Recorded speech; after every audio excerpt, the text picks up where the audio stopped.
안녕하세요 여러분, 크리에이터 G입니다. 이번에는 한번 상세 페이지 제가 어떻게 썼는지 한번 보여드리려고 해요. 우선은 저는 예전에 텀블벅 펀딩을 통해서 만들어 놓은 상세 페이지 템플릿들이 조금 있어요.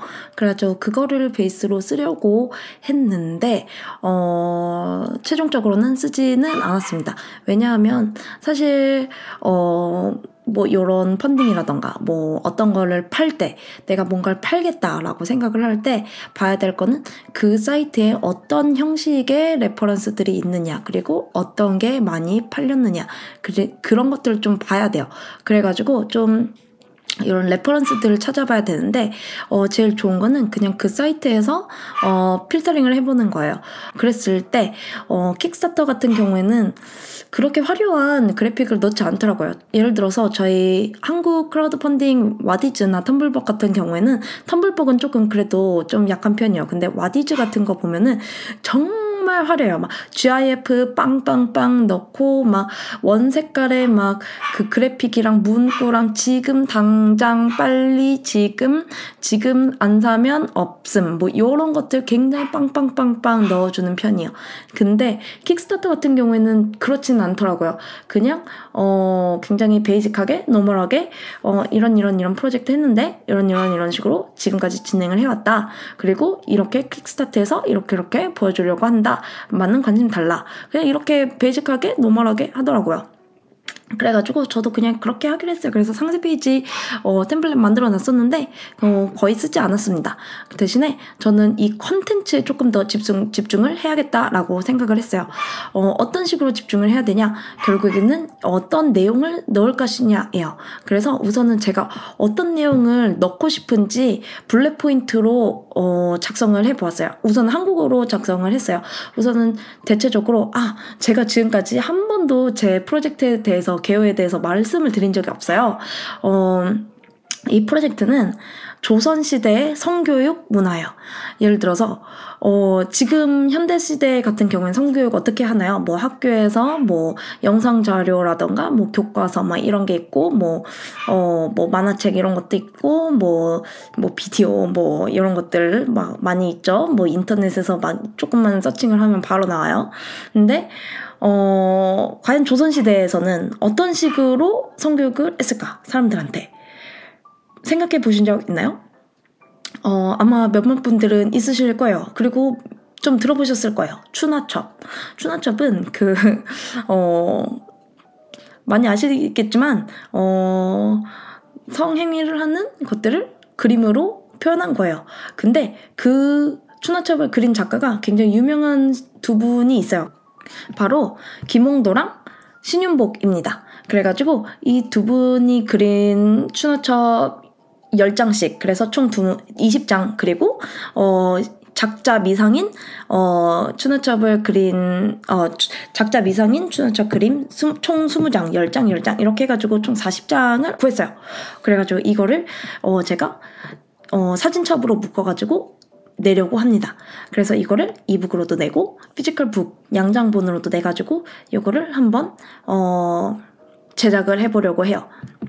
그래서 이 서비스를 소개를 할 때 어떤 식으로 소개를 하느냐, 그래서 저는 우선은 뭐 이런 식으로 스토리 라인을 짰어요. 처음에는 에이시아 성문화는 대체적으로 폐쇄적이다.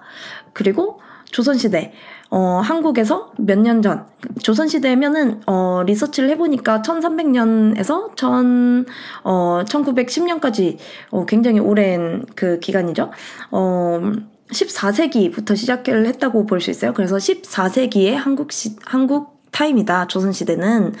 그리고 조선시대 그 당시에 성문화는 굉장히 폐쇄적이었다. 하지만 추나첩에서는 굉장히 유쾌하게 표현을 했다. 왜 그러냐?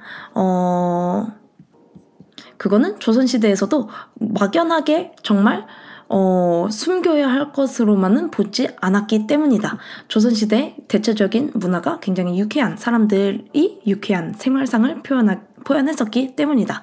그리고 또 하나 좀 더 주목해 봐야 할 점이 조선시대에서는 대가족이에요. 그래서 할머니 세대부터 뭐 증조할머니 세대부터 뭐 손자 손녀까지 증손녀 증손자 손녀까지 같이 한 집안에 살았어요. 그러다 보니까 집안에서 하는 것뿐만이 아니라 성행위를 외부에서 하는 게 굉장히 좀 문화적이었던 것 같더라고요. 그래가지고 그게 추나첩에서도 뚜렷하게 나와 있어요. 10장의 추나첩이 있다고 하면은 5장은 집안에서, 5장은 밖에서 이렇게 한 게 그려져 있습니다. 굉장히 흥미롭죠? 그리고 그 다음에는 왜 이 책을 기획했느냐, 이런 것들을 써야 돼요. 이게 다른 레퍼런스들도 보면은 뭐 이런 것 파트들이 대제목들이 있어요. What we are, who are we, why did we do this, how did we start? 뭐 이런 것들이 있어요. 그래가지고 저도 그것을 좀 fulfill하기 위해서 내가 왜 이 책을 기획했느냐, 요것들 쓰도록 했습니다. 그래서 저는 왜 이 책을 기획했을까요? 사실 저는 전에도 말씀을 드렸었지만 3년 전부터 이 아이디어를 생각을 했었어요. 근데 저조차도 아직 이 프로젝트를 해야 될까 말아야 될까 이런 게 있었거든요. 어느 문화에서건 성은 좀 순교할 것으로 좀 취급하는 편이기는 해요. 아무리 서양권에서는 뭐 개방적으로 한다고 하지만 실제로 정말 그 컬처에서 얘기하는 거를 보면은 그렇게 개방적이진 않아요. 예를 들어서 뭐 개방적이라고 했을 때 뭐 너 섹스, 뭐 너 저 섹스, 뭐 이렇게 할 것 같잖아요. 그렇지 않다는 뜻이에요. 그 서양권에서도 막 쉬쉬하진 않지만 막 그렇다고 막 엄청나게 막 남발하고 다니진 않아요. 그리고 특히 에이시아권에서는 좀 숨겨야 할 것으로 취급을 하는 게 조금 더 도드라지게 나오는 편이죠. 그렇지만 우리 모두는 사실 알고 있어요. 성은 숨겨야 되는 것이 아니라고. 오히려 오픈되게 이야기했을 때 더욱 더 긍정적인 사회적 효과가 나타난다는 것을요. 특히 저는 어떻게 생각을 했냐면 성행위는 사실 lovemaking 이라고 해요. 서양권에서도 영어 프레이즈로 표현을 했을 때 사랑의 표현이라는 거죠. love making, intimate expression of love. 사랑이에요. 사랑을 만드는 행위이다. 사랑을 표현하는 장면이다. 이렇게 생각을 해요. 그리고 사실 우리 모두, 저도 그렇고 지금 이 유튜브를 보고 계시는 여러분들도 그렇고 모두 개개인은 사랑의 결산물이에요. 저희 엄마 아빠, 여러분의 엄마 아빠, 그 부모님들의 사랑의 결산물이 우리로 결과로 나타난 거죠. 사실 그래가지고 이것을 좀 더 오픈되게 이야기하고 유쾌하게 좀 표현을 하면은 좋겠다라고 생각을 했어요. 그리고 조선시대에서 김홍도랑 신윤복은 이걸 굉장히 잘 표현을 했어요. 자료 사진들을 좀 보면 알겠지만, 뭐, 바깥에서, 슬쩍, 뭐, 안쪽을 흘겨보고 있는, 뭐, 어린아이들이라던가, 뭐, 추나첩을 보고 있는 자매들이라던가, 뭐, 여자 아낙네한테, 달려가는, 버선발로 달려가는 아저씨라던가, 요런 장면들이 굉장히 유쾌하고 또 재밌게 표현이 되어 있습니다. 전 이 부분들을 좀 강조하고 싶었어요. 그렇기 때문에 이 책을 기획을 하게 되었고요. 그리고 특히나 보면은 귀족들은 후사를 낳아야 되는 책임이 존재했어요. 그런데 조선시대에서는 굉장히 좀 폐쇄적이었잖아요. 어떤 식으로 교육을 했을지 이게 좀 궁금한 거예요. 그래가지고 여기저기 좀 서칭을 해봤는데 책에서는 어떤 식으로 또 나오냐면은 이런 식으로 또 나와요. 양반가 집안에서는 그냥 아예 뭐라 그러죠? 교육당, 학당 뭐 이런 데에서 훈장님이 그냥 책을 보여주면서 이렇게 해야 한다. 뭐 이런 식으로 좀 학문적으로 접근을 했다고 해요. 그때도 뭐 이런 추나첩을 보면서 뭐 이런 기관이 뭐 어떤 식으로 결합이 이루어지는지 뭐 이런 식으로 했겠죠. 그게 양반집에서는 그런 식으로 교육이 이루어졌었고 조금 더 양반이 아닌 집안에서는 어떤 식으로 이루어졌었냐면은 젊은 남녀가 결혼을 해요. 그러면은 그 신혼방에 들어가요. 그럼 이제 어떻게 해야 될지 사실 굉장히 모르는 상태일 거예요. 그래서 결혼을 하고 난 다음에 신혼방에 들어가면 마을 주민들이, 특히 아줌마들이 문 밖에서 문 옆에서 좀 요거를 알려준다고 해요. 그 예전에 막 문지방 뚫어가지고 뭐 흘겨보고 한다고 했잖아요. 그런 것처럼 살짝 보면서 그때는 이런 식으로 하면은 될 텐데, 이런 식으로 하면 더 좋을 텐데, 뭐 이런 식으로 속삭이듯이 그냥 떠들듯이 하는데 그 방 안쪽에 들리듯이 뭐 이런 식으로 소근소근 이야기를 좀 교육 삼아 좀 인다이렉트하게, 완전 직접적이진 않지만 조금 그런 식으로 교육을 해줬다고 합니다. 그래가지고 그런 것들을 이 책에다가 조금 스토리텔링 형식으로 좀 담았어요. 이 그림에 대한 해설 같은 것도 리서치를 해가지고 살짝씩 담고, 이런 재미있는 스토리 같은 것도 살짝씩 담았습니다. 그래가지고 그거에 대한 내용들을 상세 페이지로 썼어요. 그리고 사실 춘화첩, 춘화 무슨 뜻일까요? 춘은 봄이요. 화는 그림화예요. 그래서 봄의 풍경을 담았다 쓰는 뜻입니다. 이거는 조선시대에서 성을 어떤 식으로 생각했는지 알 수 있다고 저는 생각을 했어요. 봄, 뭔가요? 새로운 시작, 새 출발, 아름다움, 뭐 풋풋한 색삭, 사랑의 출발선, 뭐 새로운 생명의 탄생, 뭐 이런 것들이 춘하라는 단어의 표현이 되었다고 생각을 했습니다. 그리고 제가 아까부터 말씀을 드렸지만 조선시대에서는 사실 성을 유쾌하고 즐거운 삶의 일부분이라고 생각을 했어요. 그런 게 춘화첩에 드러나 있었습니다. 특히 김홍도랑 신윤복 같은 경우에는 특히 김홍도 같은 경우에는 귀족부터 천민들까지 모두의 생활들을 한 폭의 그림으로 담았었습니다. 그래서 현재까지도 조선시대 하면 대표적으로 두 화가들이 거론이 되죠. 네, 신윤복은 귀족들 위주로 좀 담았다고 알고 있기는 해요. 하지만 이 두 화가가 활동을 하면서 그 외에 그렇게 유명하진 않지만 그 작자 미상인 작가들도 계속 활동을 하면서 이런 춘화첩을 그렸다고 알고 있습니다. 그래가지고 신원 미상인 춘화첩이 사실은 훨씬 더 많아요. 이렇게 리서칭을 하면서 제가 알았던 부분들을 블랙 포인트로 작성을 해요. 그런 다음에 뭘 했느냐? 블랙 포인트로 작성을 하면은 챗GPT한테 맡겼어요. 챗GPT한테 나 블랙 포인트에 이런 거 썼으니까 이거를 블로그 포스트나 아티클 같이 만들어줘. 한 2,000자 정도로 만들어줘. 이렇게 하면은 막 쭉쭉쭉쭉 씁니다. 지가 알아서 막 쭉쭉쭉쭉 써요.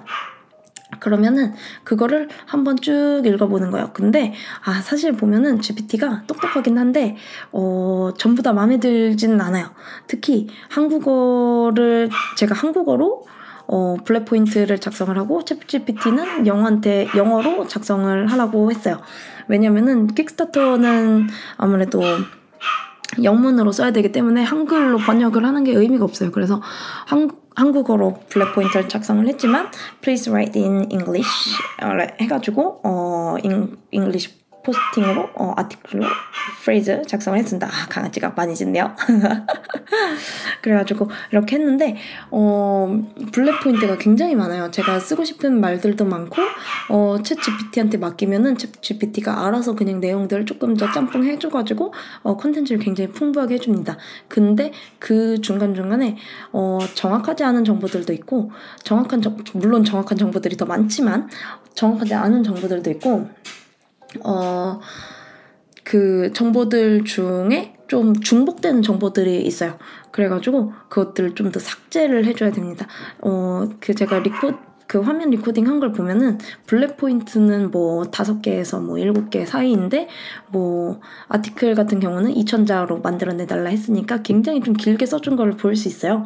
그래서 이 블랙 포인트 5개에서 쓴 내용이랑 저 블랙 포인트 10개에서 쓴 내용이랑 겹치는 내용이 있을 수 있어요. 제가 쓴 블랙 포인트는 겹치는 내용이 없지만 챗 GPT가 쓴 아웃컴에는 겹치는 부분이 있어요. 그래가지고 그거를 한번 쫙 보고 수동으로 또 이거 지우고 지우고 저거 지우고 이래줘야 됩니다. 근데 저는 이제 화면에서도 보셨겠지만 번역기를 좀 썼어요. 왜냐면은 이거 빨리 좀 하고 싶은데 영어 읽는 게 제가 좀 빠르지 않거든요. 좀 느려요. 그래가지고 빨리빨리 그거 좀 파악한 다음에 좀 줄일 거 줄이고 쓸데없는 얘기 썼네 그러면 빨리 좀 지우고, 그런 다음에 좀 그런 전처리 같은 경우는 한국어로 읽은 다음에 빨리 지워버리고 삭제해버리고 좀 더 중요한 콘텐츠들에 집중을 하고 싶었어요. 영문으로 결국에는 읽고 다시 처리를 한 번 더 분류를 해야 되니까. 그래가지고 그런 식으로 해서 챗 GPT를 사용해가지고 이런 식으로 상세 페이지 내용을 작성을 했고요. 그거를 그림을 또 하나하나씩 첨부를 해가지고 상세 페이지에다가 넣었습니다. 그래서 이런 부분 이런 식으로 해가지고 상세 페이지를 작성을 했었고요. 이 다음은 뭐냐? 네. 제가 J도 세팅을 했어요. 왜냐면은 킥스타터 세팅을 하는데 갑자기 J를 넣으면은 트래킹이 잘 될 거래요. 그래가지고 넣어보지 하면서 J를 또 세팅을 한번 했습니다. J 세팅은 사실 제가 전문으로 알고 있는 분야는 아니에요. 하지만 어떻게 하다 보니까 되더라고요. 그래가지고 잘한 건지는 모르겠지만 어떻게 G 코드를 얻어가지고 넣었습니다. 그렇게 해가지고 우선은 기본적인 세팅은 완료를 했습니다. 그래서 이거를 이제 곧 올릴 거예요. 지금은 프리런칭 기간이에요. 2월 14일까지 프리런칭이고 2월 13일까지 프리런칭 기간이고 2월 14일 날 정식 오픈을 할 예정입니다. 어떻게 될지는 저도 잘 모르겠어요. 사실 레퍼런스들을 보면은 동영상도 찍었더라고요. 동영상을 맨 처음에 찍어가지고 사람들이 봤을 때 좀 효과가 있는 것 같아요. 그래가지고 이 프리런칭 기간에 동영상을 하나 또 찍어봐야 되나 고민 중이긴 합니다. 다만 제가 보면은 킥스타터에서는 주로 얼굴을 까시더라고요. 직접 하신 어서 분들이 아니면은 제작자 분들이 얼굴을 까고 동영상을 찍은 걸 볼 수 있는데 저는 제 캐릭터가 있잖아요. 그래가지고 그 캐릭터를 입이랑 눈만 어떻게 움직일 수 있게 해가지고 동영상을 찍을 수 있을까, 요걸 한번 고민을 해보려고 합니다. 그러면은 만약에 동영상 찍게 되면은 그것도 한번 공유드려 보도록 할게요. 네, 그러면은 정식 오픈할 때 혹은 그 전에 언제라도 또 업데이트 드릴 부분이 있으면은 업데이트 드리러 오겠습니다. 그럼 다음 영상에서 만나요. 안녕.